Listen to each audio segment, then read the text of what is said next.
दोस्तों, Rafale fighter jet को लेकर बैक टू बैक दूसरी बैड न्यूज फ्रांस से सामने आई है और जिसकी उम्मीद हमें फ्रांस से नहीं थी वही फ्रांस ने भारत के खिलाफ किया है। दरअसल भारतीय नौसेना ने अपने नए फाइटर जेट्स राफेल एम में स्वदेशी उत्तम आईसा रडार को लगाने की योजना बनाई थी, लेकिन फ्रांस की कंपनी डैसॉल्ट एविएशन के विरोध के कारण ये योजना अब ठप हो गई है। भारत चाहता था कि उसके फाइटर विमानों में विदेशी तकनीक की जगह स्वदेशी सिस्टम हो ताकि आत्मनिर्भरता को बढ़ावा मिले और भविष्य में किसी भी अपग्रेड या सपोर्ट के लिए विदेशों पर निर्भर न रहना पड़े।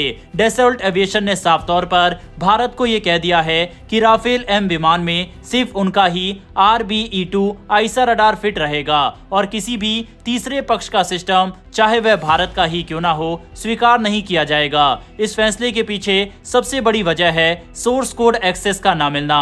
फ्रांस की कंपनी का कहना है कि राफेल में किसी भी तरह का बदलाव करने के लिए उसके सॉफ्टवेयर और मिशन मैनेजमेंट सिस्टम तक पहुंच जरूरी है, लेकिन वो एक्सेस भारत को नहीं दी जा सकती। भारत ने कई बार आधिकारिक स्तर पर आग्रह किया, लेकिन हर बार यही जवाब मिला कि सोर्स कोड एक संवेदनशील तकनीक है और उसे साझा नहीं किया जा सकता। यह वही पुरानी समस्या है जो भारत ने पहले भी झेली है। जब वायुसेना के राफेल जेट्स में भारत अपने हथियार, डेटा लिंक या जैमिंग सिस्टम फिट करना चाहता था, तब भी फ्रांस ने यही आपत्ति जताई थी। डैसॉल्ट का तर्क है कि उत्तम रडार को फिट करने से विमान की संरचना, प्रदर्शन और विश्वसनीयता पर असर पड़ेगा। उनके मुताबिक तकनीकी जोखिम, वित्तीय अनिश्चितता और इंटेलेक्चुअल प्रॉपर्टी राइट के मुद्दे इसमें शामिल है। उनका ये भी कहना है कि जो सिस्टम पहले से नेटो और फ्रांसीसी सेनाओं में इस्तेमाल हो रहा है वही ज्यादा भरोसेमंद है।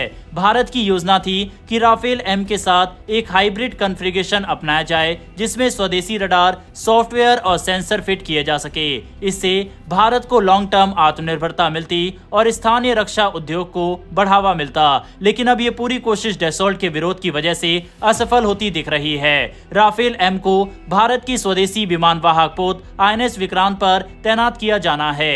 INS विक्रांत 2022 में भारतीय नौसेना में शामिल हुआ और 2028 तक इसे पूरी तरह से ऑपरेशनल करने का लक्ष्य है। उस समय तक 26 राफेल एम विमान भारत को मिलने हैं। इस डील की कुल कीमत करीब $5 बिलियन है। इन विमानों के साथ भारत को मिटियोर मिसाइल, एक्सोसैट एंटी-शिप मिसाइल और एडवांस्ड इलेक्ट्रॉनिक वारफेयर सिस्टम भी मिलेंगे, लेकिन इन सभी के संचालन, मेंटेनेंस और अपग्रेड के लिए भारत को फ्रांस पर ही निर्भर रहना पड़ेगा। राफेल एम को भारत ने इसलिए चुना था क्योंकि मौजूदा MiG-29 के बेड़े में लगातार तकनीकी खराबी, मेंटेनेंस में दिक्कत और सर्विसिबिलिटी की समस्याएं सामने आई थी। राफेल एम की क्षमता, इसका मजबूत अंडर कारेज, टेल हुक सिस्टम और स्काई जंप से टेक ऑफ करने की शक्ति इसे भारत की नौसेना के लिए उपयुक्त बनाते हैं। दूसरी तरफ DRDO का बनाया गया उत्तम आईसा रडार आज भारत की सबसे बड़ी रक्षा सफलता में गिना जाता है। ये रडार 150 किलोमीटर से अधिक रेंज में दुश्मन के फाइटर विमान और ड्रोन का पता लगा सकता है, उन्हें ट्रैक कर सकता है और मल्टीपल टारगेट्स को एक साथ लॉक कर सकता है।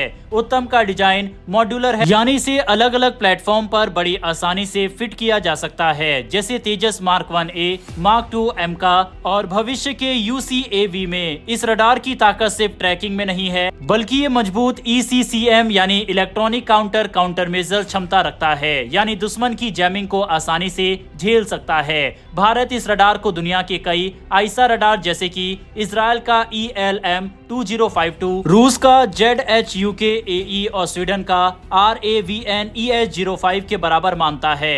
राफेल एम जैसे फाइटर जेट्स में उत्तम रडार न लगा पाने से भारत की डिफेंस ऑटोनॉमी को सीधा झटका लगता है, क्योंकि जब भारत अपने सबसे advance career based fighter jet को अपग्रेड भी खुद से ना कर सके तो वह तकनीकी रूप से आत्मनिर्भर कैसे कहा जाएगा। डैसॉल्ट एविएशन की ये पॉलिसी केवल रडार तक सीमित नहीं है। अगर भविष्य में राफेल एम में अपने खुद के हथियार जैसे कि अस्त्र, मिसाइल, स्वदेशी पॉड या कोई नया कॉन्फ़िगरेशन सिस्टम लगाना चाहे तो बिना फ्रांस की अनुमति और सपोर्ट के ऐसा नहीं कर पाएगा। इसका मतलब साफ है, विमान तो भारत का है, लेकिन नियंत्रण अब भी फ्रांस के हाथ में रहेगा। हालांकि डील में एक राहत की बात यह है कि डसॉल्ट की इस डील की कम से कम 50% वैल्यू भारत में ऑफसेट के रूप में निवेश करनी है, यानी technology transfer, training, local maintenance और स्पेयर सप्लाई के जरिए भारत को कुछ फायदा जरूर मिलेगा। लेकिन जब तक असली नियंत्रण सोर्स कोड भारत को नहीं मिलेगा तब तक आत्मनिर्भरता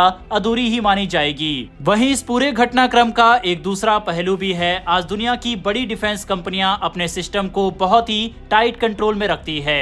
चाहे अमेरिका हो, रूस, इजराइल या फ्रांस, सभी अपने फाइटर जेट्स के कोड और मिशन कंप्यूटर को एक राष्ट्रीय संपत्ति मानते हैं और किसी को एक्सेस नहीं देते।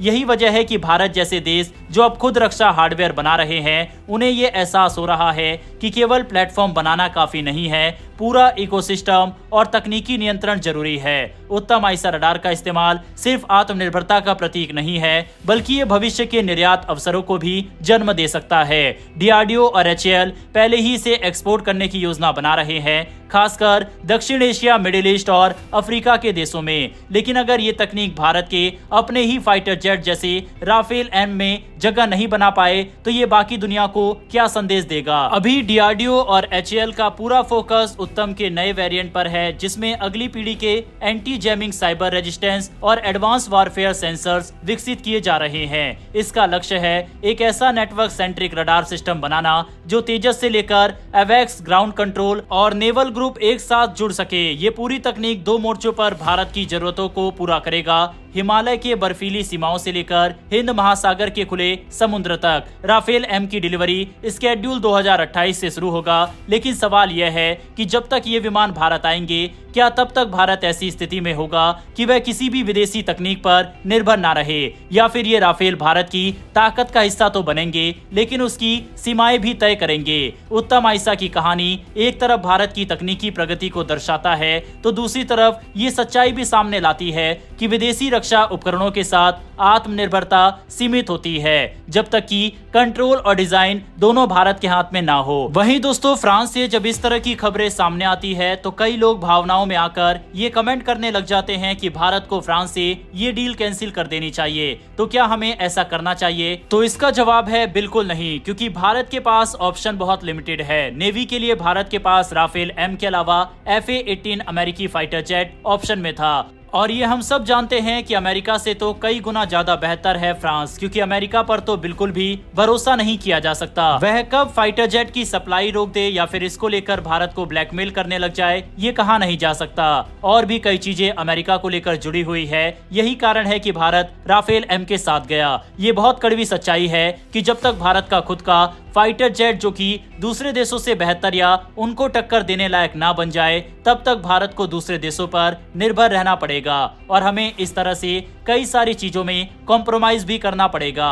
आज इस बात में कोई डाउट नहीं है कि डिफेंस के क्षेत्र में भारत ने काफी प्रगति की है। कई क्षेत्र में भारत ने बहुत अच्छा प्रदर्शन किया है, लेकिन इंजन और फाइटर जेट, इन दोनों क्षेत्रों में भारत लगातार पिछड़ता जा रहा है। वहीं सरकार के द्वारा भी कुछ ऐसे कदम नहीं उठाए जा रहे जिससे इस क्षेत्र में आगे प्रगति हो सके। जैसे कि एमका के इंजन के लिए अभी तक कोई डील साइन नहीं हुई है। इसके अलावा तेजस के जो इंजन भारत को मिलने भी थे वह भी लगातार डिले हो रहे हैं। ऐसे में अगर अमेरिका हमारी रिक्वायरमेंट को पूरी नहीं कर पा रहा और समय पर इसे की सप्लाई नहीं कर पा रहा, तो दूसरे देश चाहे ब्रिटेन हो या फिर फ्रांस, क्यों ना हम उनकी तरफ देखें। लेकिन फिलहाल ऐसा कुछ भी देखने को नहीं मिल रहा और ये सभी डील्स लगातार डिले होती जा रही है। बहरहाल दोस्तों, आपकी इस पूरे मैटर पर क्या राय है, कमेंट बॉक्स में लिखकर बताइएगा। हम डिफेंस, वर्ल्ड अफेयर्स और फॉरेन पॉलिसी से जुड़ी डेली वीडियो विद रेफरेंस और फैक्ट के साथ आप तक लेकर आते हैं। अगर आपको ऐसे टॉपिक में इंटरेस्ट है तो नीचे दिए गए सब्सक्राइब बटन को प्रेस कर बेल आइकन को जरूर दबा ले,